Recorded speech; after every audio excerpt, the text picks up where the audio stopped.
Thank you for tuning in for Pebbles of Light. Today, I have some of my favorite people here. We have Tessa and Jamis Buck. Tessa, do you want to take a moment to introduce the two of you? Sure. So I'm Tessa, but Anne knows me as Teresina. That's my given name. But just about 5 or 6 years ago, I started going by Tessa. It's a little bit easier for people. I'm originally from the Boise area in Idaho. And Jamiss is from the Oregon coast. And we've been married for about 23 years. And we have 4 kids. And we live in Utah currently. And I'm sure we'll tell you a lot more about ourselves throughout this episode. As we get going, thank you. And Tessa and Jamis have a podcast as well. It is called Your New Favorite Word, and it quickly became one of my favorite podcasts. It talks a little bit about word etymologies, and it's just exciting. Jamis, do you want to tell a little bit about the podcast and kind of how it came to be? Wasn't it a quarantine project? It was. So in March, after everything shut down, I kind of wanted to do a podcast, and I pitched the idea to Tessa, and she was on board. And so we hopped into it. Both of us have loved words. I learned to love words even more after I married Tessa, and just exploring etymologies and the quirks and histories of words and the odd ways they're used is a lot of fun. And that's kind of, we try and bring that love of words to the podcast. Yeah, it is. It really is great. And I've introduced a number of people to it, and they all have said the same thing, that they really enjoy it and they love your interaction and your chemistry. Good thing you guys are married. Oh, yeah. So you can share a little bit about words. And it's fun because as I go throughout my week between your episodes, I start thinking about words. And sometimes I text you and be like, hey, I thought of this word. I actually have a whole list to send you sometime. We love when you do that. Thank you. So when I decided that I wanted to start a podcast, I'm not going to lie, you two were number one on my list. You really were. Aww. You were at the very top of my list of people I wanted to talk to, just because you've been such amazing examples to me of being able to follow wherever it is that the Lord leads you and being able to find those little pebbles of light that will direct your path. And a few years ago, you guys really dedicated yourselves to being able to do that. So Tessa, could you explain a little bit about that process for you guys and the backstory with that? Sure. It's a little bit hard to know exactly where to start the story, but about 7 years ago, Jamiss and I started to have some persistent thoughts and feelings that some big changes were coming up in our lives. We weren't sure what that meant, but since both of us had those impressions, we took it pretty seriously. We were at a place in our lives where Jamiss was working at his dream job, and things were just going really well. Life was great. But we started to get a very specific prompting that Jamiss should walk away from that job. And there was nothing certain on the other side of that decision. And so we considered that, and we prayed about it and thought about it, and then hesitated and ultimately shrank back from the edge of what felt like an intimidating and dangerous cliff. It was a pretty scary thing. And can you imagine? And so, but the consequence of that decision at the time was an immediate feeling of deep disappointment from Heavenly Father. We just really felt chastened. That was the word that came to both of us. And it was a really difficult thing to experience. The spirit that we'd felt so strongly withdrew from us for a season. And that was one of the most difficult times of my life, I would have to say, just feeling like we'd made the wrong choice. And the thing that I can see now, though, is that really prepared us to respond to the next invitation that the Lord eventually would give to us. And so there came a time when the new year was approaching, and we really don't like to do New Year's resolutions. We kind of have a joke about that. But what we decided we wanted to do instead was to make a list of everything that we'd been blessed with. So like our material possessions, our gifts, our talents and skills, our education, experiences, relationships, and all our righteous desires, just everything we had to offer. And we took that list to the Lord and let him know that we wanted to dedicate it to him. We wanted another chance to do what he wanted us to do. And we felt that he heard our prayer and that he was pleased with it and he accepted it. And then we waited.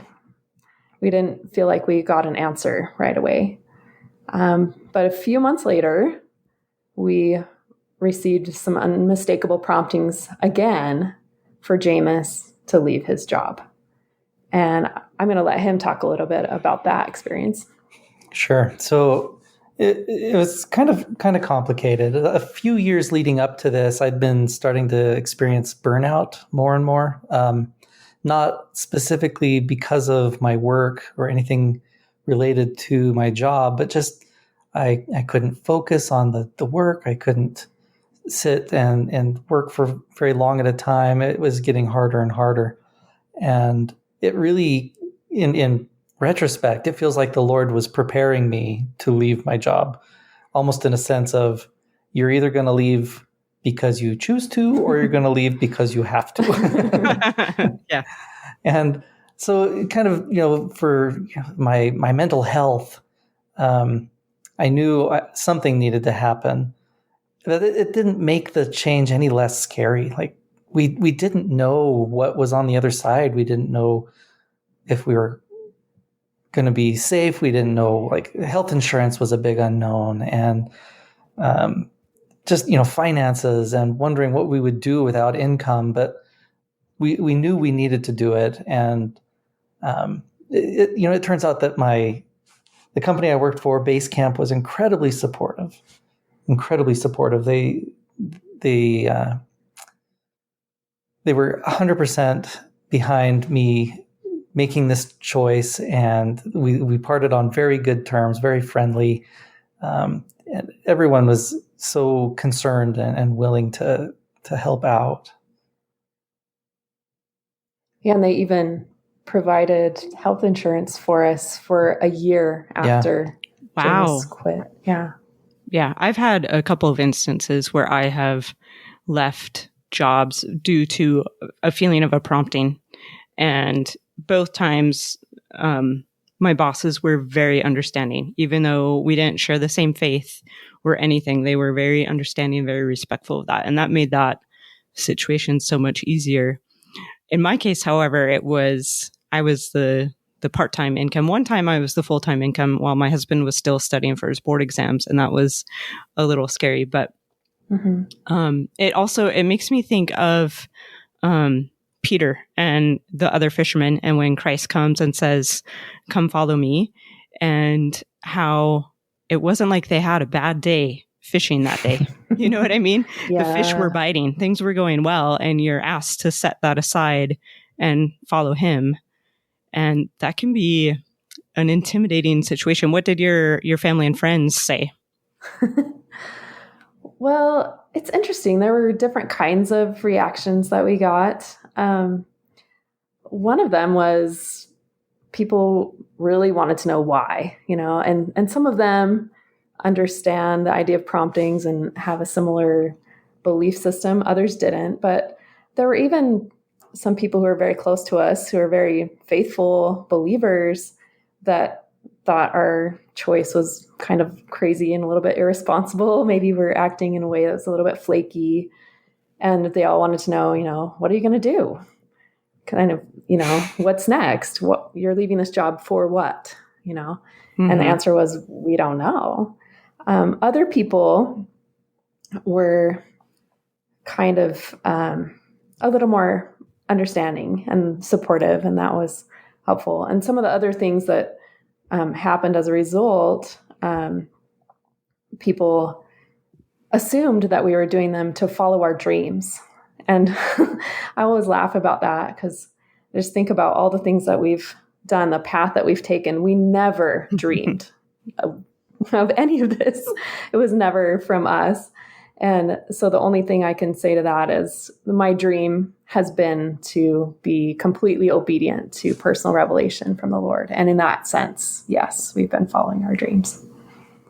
That's an excellent perspective on that. So when there were negative reactions, were you able to just fall back on that that first prompting of being like, nope, I'm doing what the Lord wants me to do, and I know that that's the right thing to do? Or did you have those moments where you're kind of like, oh, now what? And was there kind of a lull? Was it kind of you had to wait a minute and take a few steps into the dark before you knew what the next step really was? Oh, that's been the entire process. We're still doing that. Definitely. There's definitely some stepping into the dark. As far as overcoming the negative responses, it was hurtful sometimes, especially from close family members.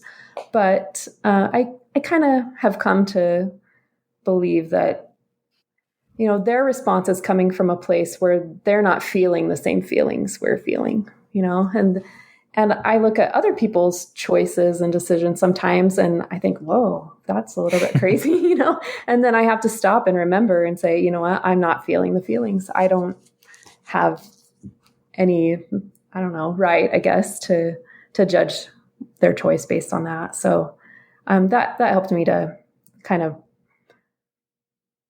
better understand, I guess, where people are coming from and to not be too discouraged by it.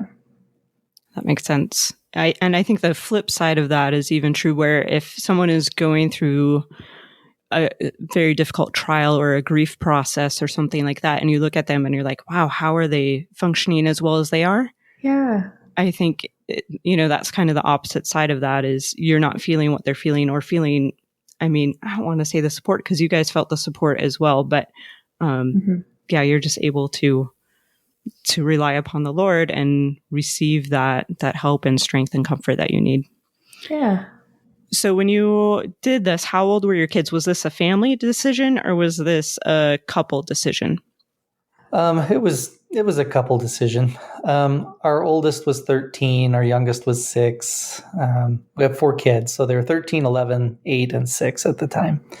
And I can remember having a family discussion about, things are going to be different now. We're going to be more frugal. We had discussions about what frugal meant and talked about the things we weren't going to be able to do and the things we were going to do instead. And I really focused on talking about how we're doing what Heavenly Father wants us to do. And, some of our kids struggled because, they misinterpreted some of what we were talking about and were afraid they were going to have to give up their favorite blanket or their favorite toy or something. But ultimately, they went along with it really well. And I think they all really had very good experiences during that time. We called it our year of frugality. It's that time when we were really basking almost in the blessings of the Lord for making this choice to follow His promptings, and it was really wonderful. Yeah, it's one of the happiest times of our life, I think. Really, yeah. And just like a unified family effort. I feel like I remember some of your kids were even involved with like different things to help earn money for your family. So I think there were some marshmallows, and Jamiss became a bread making superstar and a few different things. But I could see that was about the time I met you, I think, right? Yeah, I think that's probably true. Like right in there. And you could just kind of feel this unified front of your family of just kind of being together and finding a common purpose together. Absolutely. Yeah, and we felt the love of the Lord so much. He really blessed us for going out on that limb and following what was so scary to us, but we were able to create bartering arrangements with people. We found opportunities to work in exchange for things we needed. We had unexpected windfalls and just kind of a miraculous stretching of resources beyond what made any kind of sense on paper. And we felt every single day that He was the one that was providing for us. And it was a really happy time, which is counterintuitive, right? From a logical perspective. From our society perspective of, leaving a economic stronghold, I guess, and then kind of stepping out and seeing if wind comes to fill your sails and blow you to the right destination. Yes. So after that, then you guys left Idaho and moved to Utah, and I was a bit saddened by that. But how did that come to be, and how was that move to Utah related to that first step of Jamiss leaving his job? Okay. So there were kind of a lot of things that happened in between there. Yeah. But at first, we just got the prompting for him to leave his job, and he did that. And then we were kind of thinking, okay, where are we headed next? What's going to happen now? And we didn't receive any immediate answers. So we just started brainstorming and thinking things out and feeling out ideas and trying things.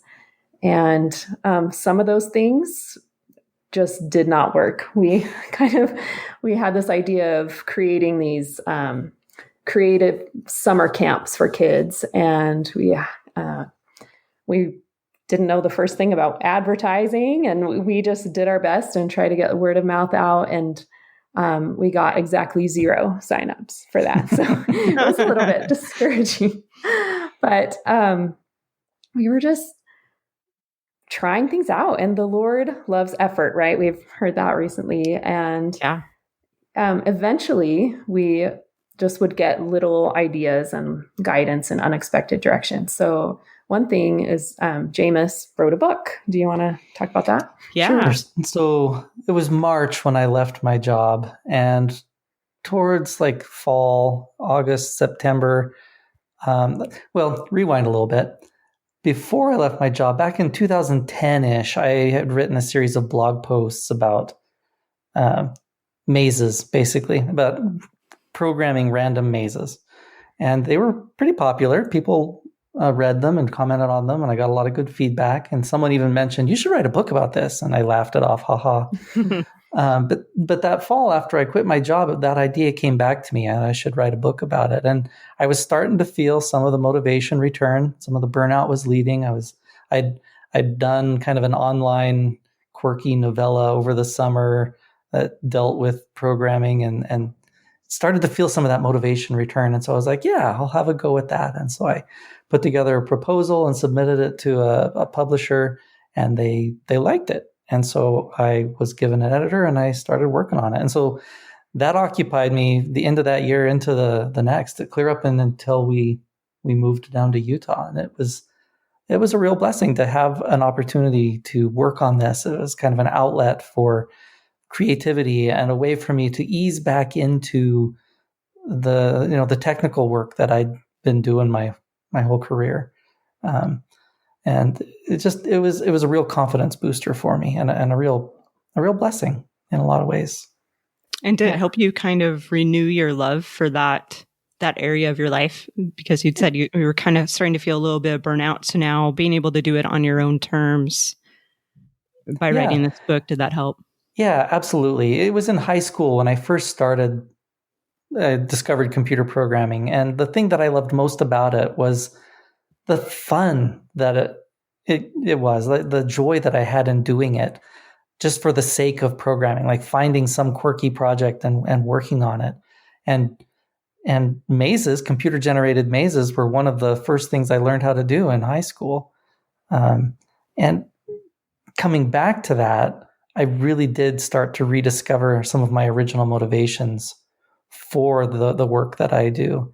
And it really was kind of one of the keys to turning that whole mental block that I had, turning that around and enabling me to be productive again, and to eventually start earning money and providing for my family again. Okay, so then Tessa, you had a bit of a change as well, right? Yes. So it was in the fall of 2014. We were still just trying to cast around and figure out what we wanted to do. I'd been teaching piano lessons and some music classes and things like that out of my home. And that was a small source of income for us, and it was something I really enjoyed. But one day I was out running, and I was listening to a BYU devotional podcast, and the speaker said something about wanting to know if she needed to move on and get a PhD degree. And she said that she received this really powerful witness that said, "For the mission I have for you next, you don't need this degree." And as soon as I heard those words, just, through my earbuds, I immediately heard this voice in my mind that said, "I have a mission for you. And to do it, you need a degree in music therapy." And my initial thought, my instant reaction to that was, what in the world is music therapy? So I know that didn't come from me, my brain. It was obviously from the Lord. And that was so overwhelming. I remember in my mind, like I think back on that, and it was almost like it knocked me out or something. Like it was just so powerful and overwhelming. And it took me a couple days, I think, even to approach Jamiss and tell him about the experience. But when I did, he said, "Well, okay, let's look into it." And so that's what we did. And as I looked around, it felt so guided. There are lots of different schools where you can go and study music therapy. I knew that I needed to go to Utah State. I didn't know anyone there. There's no particular reason why, except that I know that that's where we needed to be. And as I looked into the audition process, I was very intimidated. The year that I applied, they accepted 12 students into the program. And these are people that are very musically inclined. They're performers. They're very experienced. And I'm definitely, a struggler with imposter syndrome when it comes to music. So I just thought, well, how can I do this? And the thought came to me, just one step at a time. So I said, okay. And I looked at that application process and I just did one thing at a time. And miracle after miracle happened. I remember waking up in the middle of the night and knowing exactly what I should write in my application essay. And that was one example. There were lots of others, people that helped me. I had the dad of a family that took piano lessons with me, was very experienced with videography, and he did my initial audition video that I had to send in first before the live audition, and in exchange for piano lessons. So that was really a miracle for me. And it was just so obvious that the Lord had a hand in it. And then when I went to audition, I just remember feeling so just intimidated and just walking past the room where someone was practicing and just thinking, oh my gosh, I have no chance. And then going into the audition itself, and some things went well, some things did not go well. But one of the things that happened is they asked me so I actually have a master's degree in teaching English to speakers of other languages, something completely unrelated. So this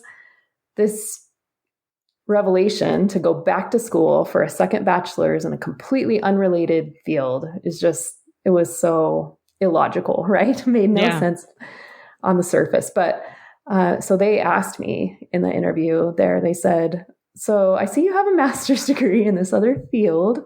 So why are you here?" And I had this split second where I was like, do I tell them the truth? And I said, I have to. There's no other answer to this question. And I said, I am here because God has a mission for me. And I don't know what it is, but to do it, I need a degree in music therapy. And the spirit was so overwhelmingly strong in that room. I felt it. And I just thought, I don't know if they're feeling it, but I am. And I know that this is the truth. And, but I came out of that audition just drained.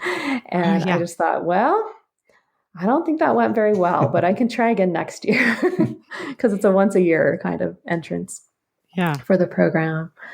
But it was a couple weeks later, I was just in the kitchen, just doing dishes or something like that. And I just got this overpoweringly positive, happy, joyful feeling. And the thought came to me, they've decided to let you in this program. And I just thought, okay, that's great. But then you start to question that. Was that just what I wanted to believe?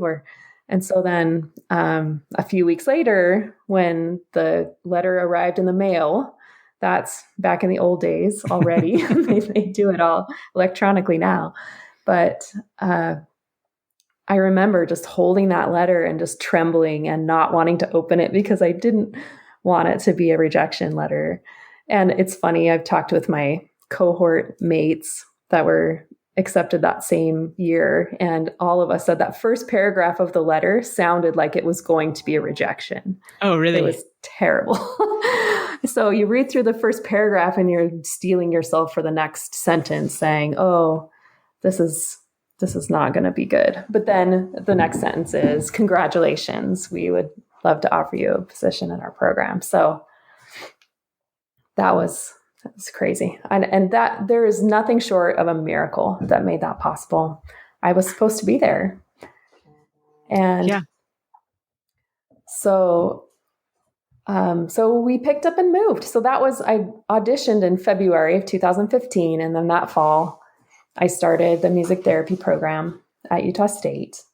And it was 4 years of coursework and then a 6-month full-time internship.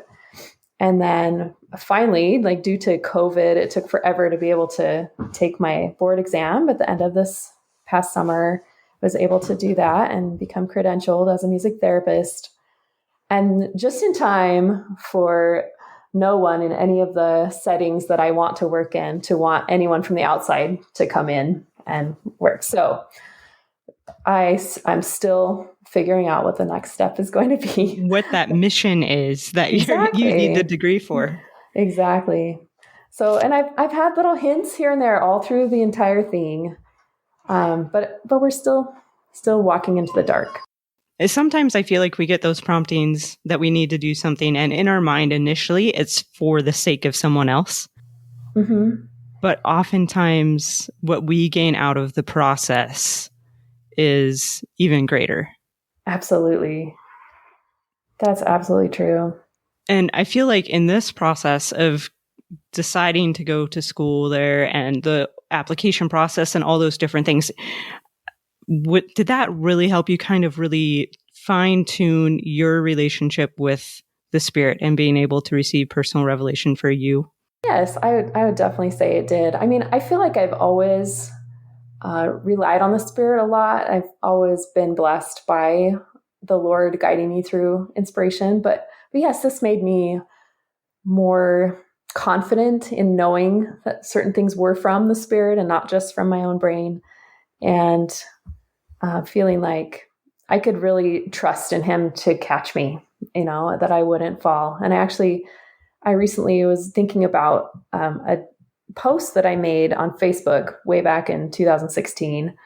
So it's in the throes of this program and where I really struggled. I had to be very vulnerable and do something that was very difficult for me. I had these students around me who were much younger than I am and much more experienced with the kinds of things that we studied in music in particular, and to feel like I wasn't that great at certain things.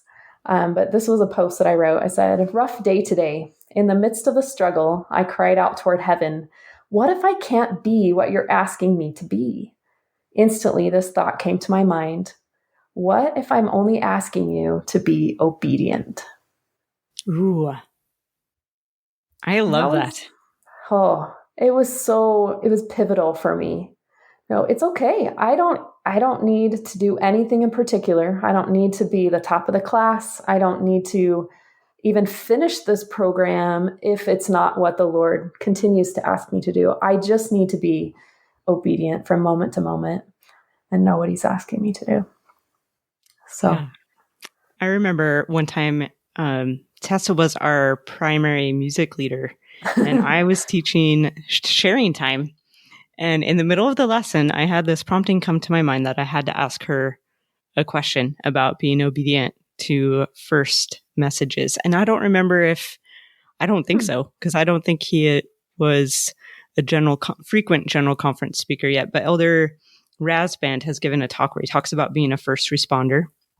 And I'd asked you more or less about that, about the idea of being a first responder when you receive a prompting. And you said something along the lines of, when you ask your children to do something, you are very appreciative if they respond not only the first time, but also happily, or at least not grumpily or whining or complaining. And how you feel it would be the same way with our Heavenly Father, that He would want us to respond happily the first time that He asks us to do something. And sometimes we don't. I didn't actually know that you guys had kind of received that nudge for Jamiss to quit his job before, and it took a second nudge, but that's happened to me as well frequently. I mean, but also particularly with a job situation. In October, when we first started talking about home-centered church, that October General Conference, we went for a walk, a family walk on Sunday. And at the time, I had been working at a hospital. I worked from 7 a.m. to 11 a.m., like 3 or 4 days a week. And the income was fantastic. And it wasn't really intrusive on family time, all these different things. And we went on this walk right after we'd had this talk about home-centered church. And I had such a strong impression that I need to quit my job. And I was like, that makes zero sense. Like, it's not super intrusive on family time. It helps pay off student loans. Like, there's all these reasons why this is a good job. And it had been kind of my dream job as a pharmacist to work in a hospital. Yeah. And I thought, I don't know. So I told my husband, Doug, I said, Doug, I don't know. This doesn't make any sense to me. And he said, well, let's just think about it. And at the time, so we had moved we'd moved in the middle of the summer, around August. We'd moved into a new home, and we hadn't been able to sell our home in Caldwell. So we're carrying 2 mortgages. Oh, yeah. And which was crazy because the market was hot, and for some reason, our house just wouldn't sell. Oh, frustrating. And the prompting kept coming that I needed to quit my job. And I was like, I don't know. And so finally it gets to be December. I think it was in December. I felt, okay, for reals, you need to quit your job. And I thought, okay, like, I will do it. I'm not asking for a sign, but it would be really fantastic if Doug didn't have to try and provide enough money for 2 mortgages. Like, we can make it work, but it'd be nice if we could sell the other house. So I put in my notice on a Thursday, and we got a full price offer, which had dropped significantly from when we first listed. But we got a full price offer for the price we'd had listed within 3 days. Wow. But so then I'm like, I wonder if I would be able to sold it like before. But yeah, and I think it's important to think about that idea of being a first responder and how, with our kids. Do you remember that conversation from primary? Yeah, now that you bring it up, that does sound familiar. Yeah. Well, it makes me think of, too, this is a story that is really connected with this idea in my mind, but there's a world-renowned performer and acrobat from the 19th century named Charles Blondin. Maybe you've heard the story, but he, on many occasions, walked a tightrope stretched across Niagara Falls. So it was this kind of publicity stunt he did on several occasions, and he would do really crazy things. Like, he would run across it, or he would walk backwards, or do a headstand on the rope. Or my favorite one, he carried a small stove to the middle of the high wire and started a fire in it and cooked himself an omelet to eat. And then he walked all the way across. So it was this amazing performance. But during one of his performances, he blindfolded himself, and he put a wheelbarrow up on the tightrope. And he said, "Do you believe that I can walk across this tightrope blindfolded with a wheelbarrow?" You know, there's this huge crowd gathered, and they were all like, "Yes, of course you can." You know, they all believed it. And then he said, "Okay, who will get in the wheelbarrow?" Oh, wow. And of course, no one volunteered, right? But that's how I feel about this whole situation, right? The Lord asks us, do you believe that I can change your life? Do you believe that I can make you what you need to be? Do you believe that I'm in charge, right? And we say yes. But then are we willing to get in the wheelbarrow? Ooh, I love that. Question. And just have faith that who he wants us to become is even greater than any plans that we can have for ourselves, right? So true. That's definitely how I feel about it. I love that. Thank you for that. As kind of a final question, I want to ask you, when you think about pebbles of light being placed in your path, is there any particular experience? I mean, I think this podcast episode actually probably qualifies as an explanation of one of those experiences, but can you think of any particular experiences or people that have come into your life and provided a pebble of light for you? That is a really good question. I would have to say, for me, a big part of it would be the people that I have met through my martial arts journey. I never expected to start doing martial arts. We needed an outlet for Britton, who was very active and energetic and 8 years old. And so we signed him up. And the first month I went with him and would watch from the side. And I started thinking, you know what, this would be fun to do with him. And so I started doing the classes myself as well. And the people that I've met through that, the head instructor, the instructor that taught me was he was 16 years old at the time he started teaching me, and he's just one of the neatest guys, just so kind and modest and humble. And then the head instructor is just an amazing guy, and all these people have just really encouraged me and lifted me up and helped me to realize aspirations I didn't know I had and potential I didn't know I had. And not all of them are religious necessarily, but they're just such examples of humility and perseverance. And it's really what I needed at this time, I think, to feel like I can succeed in something that was brand new to me, very much almost a mirror of Tessa's experience, doing something completely outside of her comfort zone, something totally unexpected. I feel like this martial arts journey has been that for me, and the people I've met have definitely been pebbles of light for me along that path. I mean, I think definitely like Jamiss has been a huge source of light for me, just so encouraging through everything, all the new things I want to learn. He's so supportive, and I try to be that for him too. I feel like we are definitely a light for each other.